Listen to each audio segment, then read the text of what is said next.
ई विद्यावाहक channel पर आपका हार्दिक अभिनंदन है। वर्तमान में उपलब्ध 11 उपनिषदों में कठोपनिषद का महत्वपूर्ण स्थान है। कृष्ण यजुर्वेद के कठ शाखा से उद्धृत होने के कारण इसका नाम कठोपनिषद है। इसमें यम एवं नचिकेता का मार्मिक उपाख्यान वर्णित है। कठोपनिषद 2 अध्यायों में विभक्त है। दोनों अध्यायों में 3-3 वल्लियां हैं। प्रथम अध्याय के प्रथम वल्ली में मंत्रों की संख्या 29 है, द्वितीय वल्ली में 25 मंत्र है एवं तृतीय वल्ली में 17 मंत्र है। इस तरह से प्रथम अध्याय में मंत्रों की संख्या 71 है। द्वितीय अध्याय के प्रथम वल्ली में मंत्रों की संख्या 15 है, द्वितीय वल्ली में भी 15 मंत्र है, तृतीय वल्ली में 18 मंत्र है।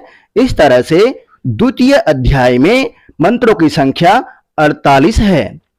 इस प्रकार कठोपनिषद में कुल मंत्रों की संख्या 119 है तथा कठोपनिषद के शांति पाठ को मिलाकर कठोपनिषद में मंत्र संख्या 120 हो जाती है।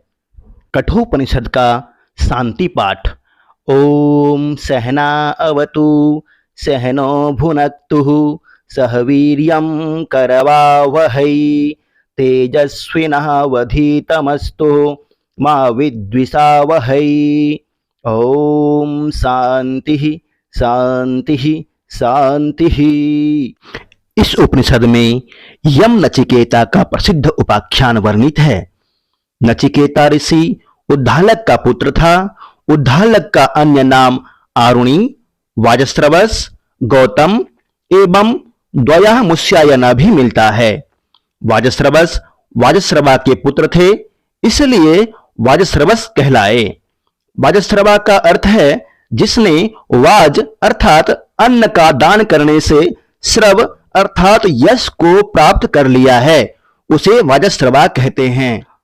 अरुण के पुत्र होने के कारण आरुणि, गौतम वंश में उत्पन्न होने के कारण गौतम और उद्दालक के 2 पिता अरुण एवं वाजस्रवा होने के कारण द्वयामुष्यायन भी कहा जाता है।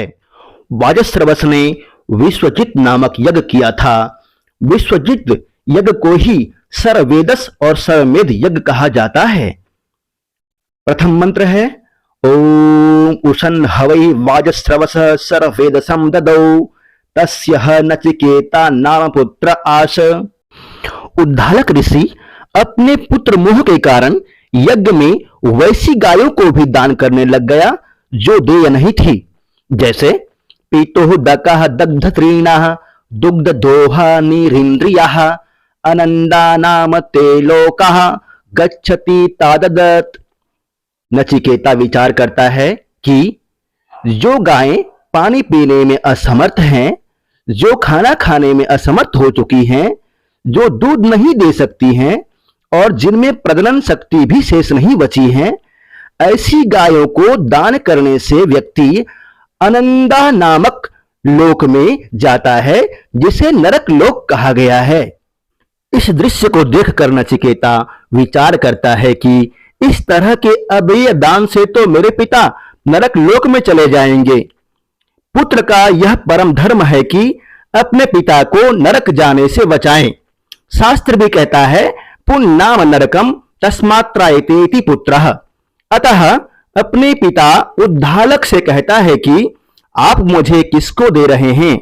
प्रत्युत्तर में उद्दालक का कथन है कि मृत्यवे त्वाम ददामि इति, मैं तुम्हें मृत्यु को दे रहा हूं। नचिकेता अपने आप को प्रथम एवं मध्यम कोटि का विद्यार्थी परिभाषित करता है।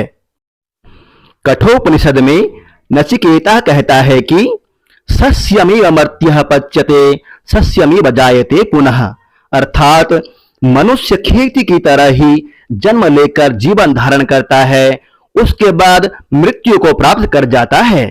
यम की पत्नी नचिकेता को वैश्वानर अग्नि कहकर पुकारती है तथा यम वैवस्वत से निवेदन करती है कि अतिथि का अर्घ्य एवं जल से सत्कार कीजिए। नचिकेता जब यमलोक पहुंचा तो यमाचार्य जी अपने घर पर नहीं थे। यमाचार्य जी के अनुपस्थिति में नचिकेता यमलोक में यम के द्वार पर 3 दिन तक भूखा प्यासा रहता है। अतः यमाचार्य नचिकेता से 3 वर मांगने के लिए कहता है। नचिकेता अपने प्रथम वर के रूप में इस लोक से संबंधित अपने पिता का क्रोध शांति हेतु याचना करता है, जिसे पितृ परितोष भी कहा जाता है। शांतः संकल्पः सुमनः यथा स्यात् वीतमन्योर गौतमो माभिमृत्युः त्वत्प्रशिष्टं माभिवदेत प्रतीत एतत्त्रयाणां प्रथमं वरं वृणे।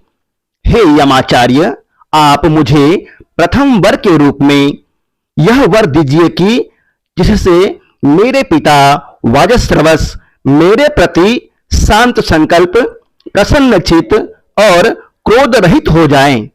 पृथ्वी लोक जाने पर पहले की तरह ही प्रसन्नचित दिखे।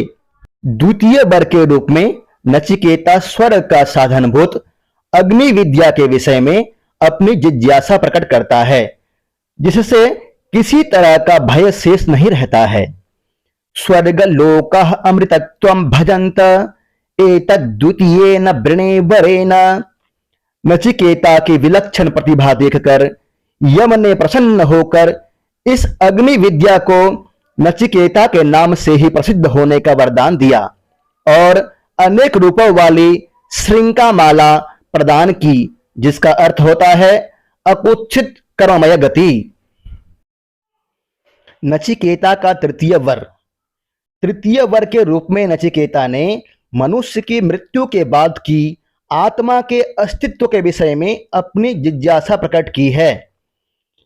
मंत्र इस तरह से है। ये यम प्रेते विचिकित्सा मनुष्ये अस्ति इत्येके नायम अस्तीति चैके एतद् विद्याम अनुशिष्टस्त्वयाहं वराणामेषः वरस्तृतीयः। नचिकेता के दृढ़ संकल्प और आत्मज्ञान प्राप्ति के लिए योग्यता देखकर यम ने आत्म तत्व का उपदेश दिया है। कठोपनिषद में श्रेय एवं प्रेय मार्ग का वर्णन किया गया है। प्रेय मार्ग भौतिक सुख समृद्धि का मार्ग है, जिस मार्ग का अनुसरण सांसारिक मंदबुद्धि मनुष्य करते हैं। श्रेय मार्ग दुखों से छुटकारा दिलाकर आनंद स्वरूप परमेश्वर की ओर ले जाता है। इस मार्ग का अनुसरण साधु सन्यासी धीर लोग करते हैं। श्रेयश्च प्रेयश्च मनुष्य में तस्थौ संपरित्य विनिक्ति धीरः श्रेयो हि धीरोभिप्रेयसो वृणीते प्रेयो मंदो योगक्षेमाद् वृणीते। कठोपनिषद में रथ रूपक का वर्णन। आत्मानं रथिनं विद्धि शरीरं रथमेव तु बुद्धिं तु सारथिं विद्धि मनः प्रग्रहमेव च इंद्रियाणि हयानाहुर् विषयास्तेषु गोचरान् आत्मेन्द्रिय मनोयुक्तं भुक्तेत्याहुर्मनीषिणः। कठोपनिषद का रथ रूपक बहुत ही प्रसिद्ध है। सभी प्रतियोगी परीक्षाओं में यहाँ से प्रश्न आते हैं। रथ रूपक में आत्मा को रथी कहा गया है, शरीर को रथ, बुद्धि को सारथी, मन को लगाम, इंद्रिय घोड़े हैं, विषय मार्ग हैं। बुद्धिमान पुरुष मन एवं बुद्धि को आत्मा के अनुकूल करके संसार में विचरण करते हैं। कठोपनिषद में रथ रूपक के अंतर्गत यम नचिकेता से कहते हैं कि तुम जीवात्मा को रथ का स्वामी रथी समझो, शरीर को रथ, बुद्धि को सारथी, मन को लगाम, इंद्रियों को घोड़े एवं इंद्रियों के विषयों को मार्ग समझो। इस तरह मनीषीगण मन एवं बुद्धि को आत्मा के अनुकूल करके संसार में विचरण करते हैं। यमाचार्य नचिकेता को इंद्रियों के विषय में बताते हुए कहते हैं कि इंद्रियेभ्यः परा ह्यर्थः अर्थेभ्यश्च परं मनः मनसस्तु परा बुद्धिर् बुद्धिरात्मा महान् परः। इंद्रियों का विषय श्रेष्ठ होता है, इंद्रियों के विषय से मन श्रेष्ठ होता है, मन से भी श्रेष्ठ बुद्धि होती है और बुद्धि से भी श्रेष्ठ महान आत्मा होता है। महतः परम अव्यक्तम अव्यक्तात् पुरुषः परः पुरुषान्नः परम किंचित सा काष्ठा सा परागति। महतत्व से श्रेष्ठ अव्यक्त है, अव्यक्त से श्रेष्ठ पुरुष है, पुरुष से श्रेष्ठ कुछ भी नहीं है, वही पराकाष्ठा है और वही सर्वोच्च गति है। तात्पर्य यह है कि इंद्रियों, मन एवं बुद्धि पर आत्मा का अधिकार है, अतः यह स्वयं उनको वश में करके भगवान की ओर बढ़ सकता है। परंतु इस आत्मा से ही बलवान एक तत्व है जिसका नाम अव्यक्त है, जिसे प्रकृति एवं माया भी कहते हैं। संपूर्ण जीव समुदाय मोहित होकर इसके वश में हो रहे हैं। यच्छेद मनसि प्राज्ञः तद्यच्छेद ज्ञान आत्मनि ज्ञानमात्मनि महति नियच्छेद तद्यच्छेद क्षान्त आत्मनि। बुद्धिमान पुरुष को चाहिए कि वाक इंद्रिय को मन में, उसका प्रकाश स्वरूप बुद्धि में, बुद्धि को महतत्व में और महतत्व को शांत आत्मा में नियुक्त करें। इस तरह से क्रम है ध्यान लगाने का क्रम।